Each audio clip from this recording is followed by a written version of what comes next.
Narrator. Bruce Lee was more than a movie star. He was a force of nature who changed the face of cinema forever. With films like Fist of Fury and Enter the Dragon, he introduced the world to a new kind of hero.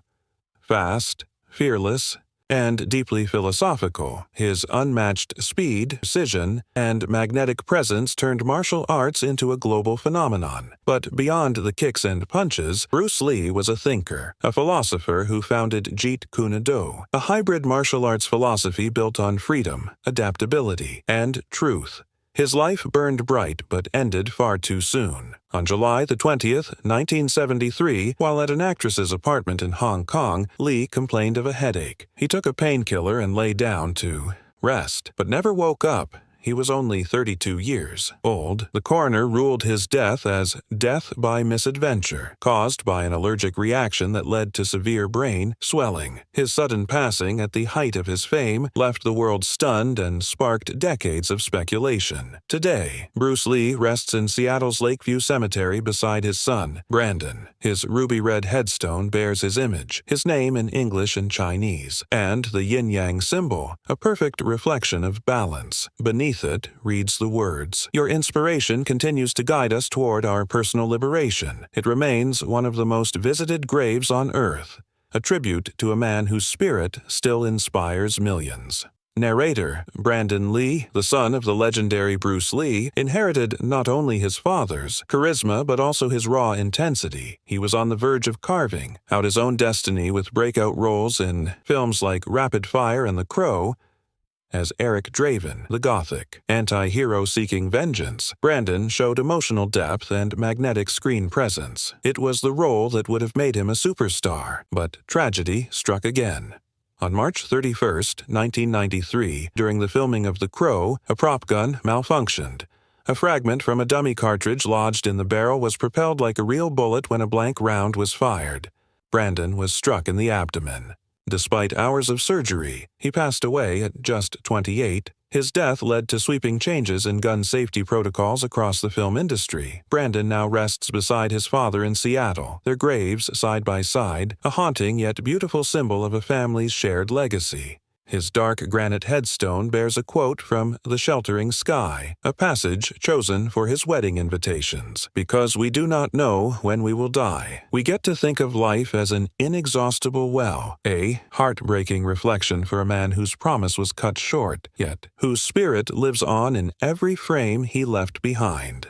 Robert. Mitchum was Hollywood's original anti-hero, a man whose weary eyes and rugged demeanor embodied defiance and authenticity. From out of the past to Cape Fear, he brought to life tough, complex men who lived by their own code. Off-screen, Mitchum was much the same, a rebel with no patience for pretense. In his later years, decades of smoking took their toll. He suffered from emphysema and lung cancer, but his trademark cool never faded. On July 1, 1997, just shy of his 80th birthday, Mitchum passed away peacefully at his home in Santa Barbara. True to his nature, there was no public funeral, no Hollywood fanfare. He was cremated, and his ashes scattered at sea, quiet, simple, and free, just as he had lived. There is no grave to visit, no monument in marble. His true legacy is eternal, captured in his films, his voice, and the effortless authenticity that made him a legend of the silver screen. Lee Marvin. Charles Bronson. Steve McQueen. Lee Marvin projected a kind of toughness that few could match, because his was real. With his gravelly voice, weathered face, and quiet authority, he became the ultimate man of action in films like The Dirty Dozen and Point Blank. He wasn't a conventional leading man, he was a soldier, a fighter, a man who had seen the worst of war and brought that raw honesty to the screen. Marvin served as a U.S. Marine during World War II, where he was wounded in combat. That experience shaped both the man and the actor he became. By the late 1980s, his health had begun to decline after a series of illnesses. On August 29, 1987, at the age of 63, he died of a heart attack while being treated in Tucson, Arizona. He was buried with full military honors at Arlington National Cemetery, not as a movie star, but as a Marine. His grave bears a simple white marble headstone, identical to those of his fellow servicemen. There's no mention of Hollywood, Only his name, his rank, and his service. For Lee Marvin, that was legacy enough. A soldier first, and a star second. Narrator: Charles Bronson was the face of silent strength, the man who didn't need words to command the screen. With his weathered features and piercing gaze, he became the embodiment of justice and vengeance in classics like The Magnificent Seven, The Great Escape, and Death Wish. Bronson's quiet intensity made him an international superstar, a hero for the working class and the voiceless. In his later years, his health began to fail. He retired from acting and faced a long battle with Alzheimer's disease. On August 30th, 2003, at the age of 81, Charles Bronson passed away in Los Angeles. His death certificate cited respiratory failure, pneumonia, and lung cancer. Far from Hollywood's glamour, Bronson was buried in Brownsville Cemetery in Vermont, near the farm he had cherished for years. His grave is marked by a simple gray granite stone bearing his birth and stage names: Charles Bukinski Bronson. It's an unassuming marker for a man who lived simply, privately, and powerfully, a legend who needed no monument to prove his greatness. Narrator: Steve McQueen was the king of cool, a man who embodied rebellion, freedom, and effortless style. With roles in Bullet, The Great Escape, and The Getaway, he became the ultimate American anti-hero, a symbol of independence and quiet strength.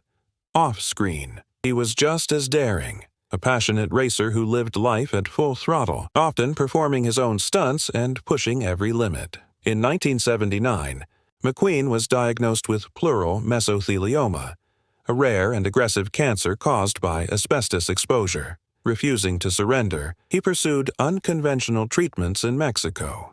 But on November 7, 1980, just a day after undergoing surgery, he passed away in his sleep at the age of 50. True to his free spirit, McQueen was cremated, and his ashes were scattered over the Pacific Ocean. He left behind no grave, no headstone, only the boundless horizon he loved. It was the perfect farewell for a man who refused to be confined. 'Tis even in death, a final act of defiance from the king of cool. Narrator: Burt Reynolds was the ultimate symbol of charm, confidence, and cool. With his trademark mustache and easy smile, he ruled the box office throughout the 1970s in hits like Smokey and the Bandit and Deliverance. A former stuntman, Reynolds brought athletic authenticity to his action roles, combining toughness with humor in a way few could match. For a time, he was the most popular movie star in the world, a man who defined a generation's idea of effortless masculinity. But behind the swagger, Reynolds battled health problems, including major heart surgery in 2010. Still, he continued to work, delivering acclaimed performances late into his life. On September 6, 2018, he suffered a heart attack and passed away in Jupiter, Florida, at the age of 82. After his death, he was cremated.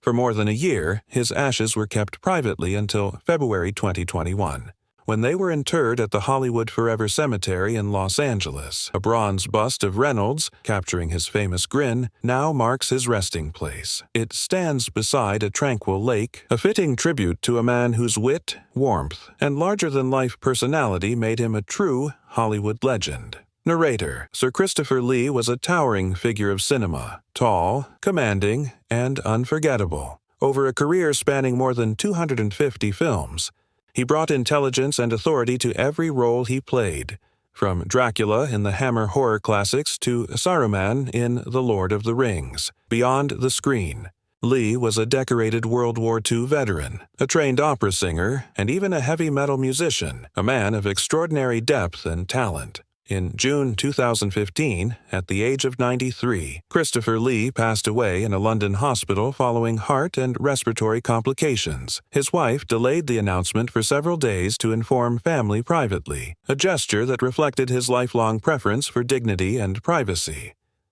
Following a private funeral, Lee was cremated. The location of his ashes has never been revealed, honoring his wish for privacy even after death. He left behind no monument, because he didn't need one. His legacy lives forever in the countless roles that defined generations, a master of his craft whose voice and presence will never fade. Narrator Yul Brynner was a man unlike any other, exotic, commanding, and unforgettable. With his shaved head and regal presence, he became an international star as King Mongkut of Siam in The King and I, a role that earned him an Academy Award and eternal fame. He brought the same strength and mystery to roles in The Magnificent Seven and Westworld, captivating audiences with every performance.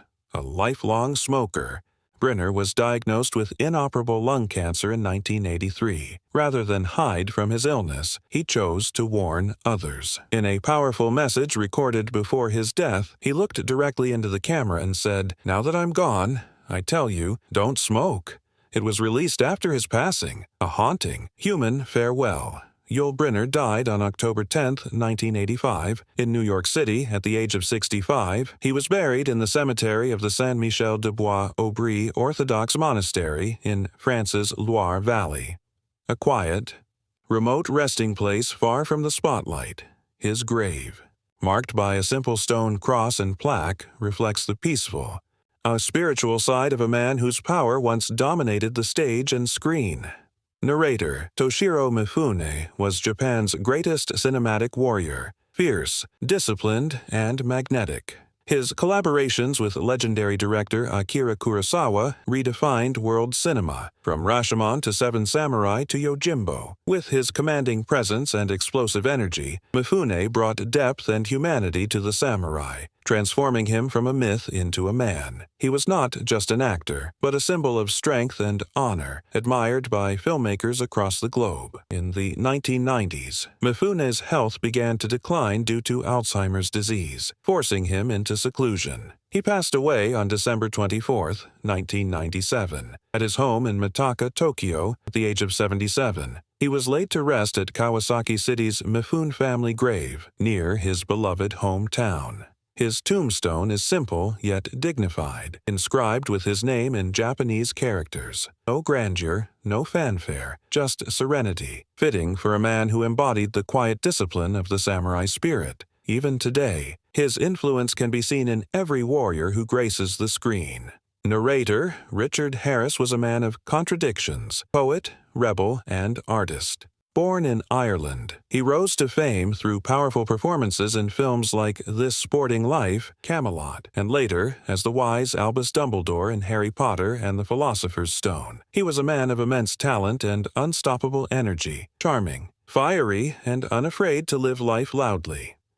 In August 2002, Harris was diagnosed with Hodgkin's lymphoma. Despite his illness, he continued to work and even recorded his final scenes for Harry Potter and The Chamber of Secrets. 2 months later, on October 25, 2002, he passed away peacefully at University College Hospital in London, surrounded by family. Richard Harris was cremated, and his ashes were scattered at his home in the Bahamas, where he had spent much of his later life. It was a fitting end for a man who loved the sea, free, untamed, and eternal. He once said, "I often sit here and watch the ocean, thinking how small we are. In death, as in life, he became one with that vast horizon he so loved." Narrator David Carradine was a restless soul, actor, musician, martial artist, and seeker of truth. He rose to fame as Kwai Chang Caine in the 1970s series Kung Fu, blending martial arts and philosophy in a way that inspired generations. Later, Quentin Tarantino revived his legend with Kill Bill, where Carradine delivered one of his most haunting and mature performances. But behind the fame was a man of complexity and contradictions. On June 3, 2009, Carradine was found dead in a Bangkok hotel room under circumstances that shocked the world. He was 72 years old. Carradine's body was returned to the United States, and he was buried at Forest Lawn Memorial Park in Los Angeles. His headstone is engraved with his name, birth and death dates, and a simple Buddhist symbol, the Dharma wheel, representing the cycle of life, death, and rebirth. It's a peaceful resting place for a man who spent his life exploring the mysteries of existence, both on and off the screen. Narrator: Paul Walker was more than just a movie star. He was a symbol of authenticity, kindness, and quiet strength. Best known for his role as Brian O'Connor in the Fast and the Furious series, Walker's charm and humility made him beloved around the world. Off-screen, he was deeply committed to helping others. He founded Reach Out Worldwide, an organization that provided disaster relief to communities in need, a reflection of his compassion and generosity. On November 30th, 2013, tragedy struck. Paul Walker was attending a charity event in Santa Clarita, California. When the Porsche he was riding in crashed and burst into flames, he died instantly. At just 40 years old, his passing left fans and colleagues devastated. The Fast and Furious family, Vin Diesel, Tyrese Gibson, Michelle Rodriguez, and many others, mourned not just a co-star, but a brother. Walker's ashes were laid to rest in Forest Lawn Memorial Park in Los Angeles, a serene and private cemetery overlooking the city he loved. His simple grave bears his name, birth and death years, and the inscription, "He lived fast." And he died young, but he lived full. To this day, fans continue to visit his resting place, leaving flowers, photos, and small car models as tribute. Paul Walker's memory lives not only through his films, but in the lives he touched through his quiet acts of kindness. He once said, "If one day the speed kills me, don't cry, because I was smiling." It's a line that perfectly captures his spirit, free, fearless, and full of life. Narrator: From Bruce Lee to Paul Walker, each of these legends shared one thing. They lived with passion and left behind something eternal. They remind us that greatness is not measured by years, but by impact, by the lives they touched, the stories they told, and the inspiration they left behind. Some rest beneath grand headstones, others beneath the quiet earth, and some in the endless sea or sky, but none are truly gone. Their art, their words, their courage, they live on in every frame, every line, every heart they moved. These are the immortals of cinema, gone from this world, but never forgotten.